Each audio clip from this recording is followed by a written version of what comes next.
ঈদযাত্রায় দেশের সড়ক মহাসড়কগুলোতে ভোর থেকেই বেড়েছে মানুষ ও গাড়ির চাপ। ঢাকা-টাঙ্গাইল মহাসড়কে সৃষ্টি হয়েছে দীর্ঘ যানজটের। সংস্কার কাজ চলমান থাকায় ঢাকা-সিলেট মহাসড়কে দুর্ভোগে ঘরমুখো মানুষ। আর বাড়তি ভাড়ার অভিযোগ তো আছেই। প্রতিনিধিদের তথ্য ও ভিডিওতে টেক্সট রিপোর্ট। জীবন অবাক না করলে কে করবে? 28% মিল্ক ফ্যাটের অবাক করার সাথে ফ্রেশ মিল্ক পাউডার। জীবন অবাক করুক প্রতিদিন। প্রিয়জনদের সঙ্গে ঈদ আনন্দ ভাগাভাগি করতে রাজধানী ছাড়ছেন নগরবাসী। ভোর থেকেই রাস্তায় বেড়েছে ঘরমুখো মানুষের চাপ। গাজীপুরের ঢাকা-টাঙ্গাইল ও ঢাকা-ময়মনসিংহের চন্দ্রা ও চান্দনা চৌরাস্তায় গাড়ির চাপ বাড়ার সাথে সাথে বেড়েছে যাত্রীর সংখ্যা।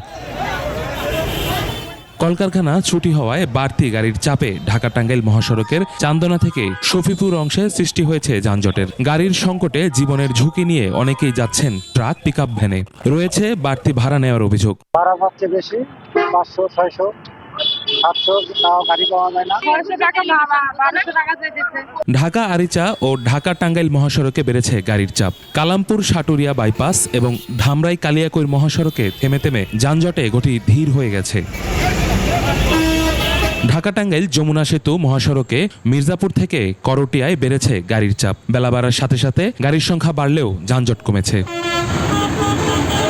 যমুনা সেতু হয়ে উত্তরবঙ্গগামী পরিবহনের চাপ থাকলেও সিরাজগঞ্জের যমুনা সেতুর পশ্চিম পার মহাসড়কে নেই যানজট। দক্ষিণের পথেও বেড়েছে যানবাহনের চাপ। ঢাকা মাওয়া এক্সপ্রেসওয়ে হয়ে বাড়ি যাচ্ছেন দক্ষিণবঙ্গের 21 জেলার মানুষ। ভোর থেকে পদ্মা সেতুর টোল প্লাজায় গাড়ির চাপ বেড়েছে, সৃষ্টি হয়েছে দীর্ঘ সারির। রাজবাড়ীর দৌলতদিয়া পাটুরিয়া নৌ রুটে ফেরি ও লঞ্চে ঘরমুখো মানুষের উপচে পড়া ভিড়। তবে লঞ্চ ও ফেরি বেশি থাকায় নির্বিঘ্ন পারাপার, ভোগান্তি নেই যাত্রীদের।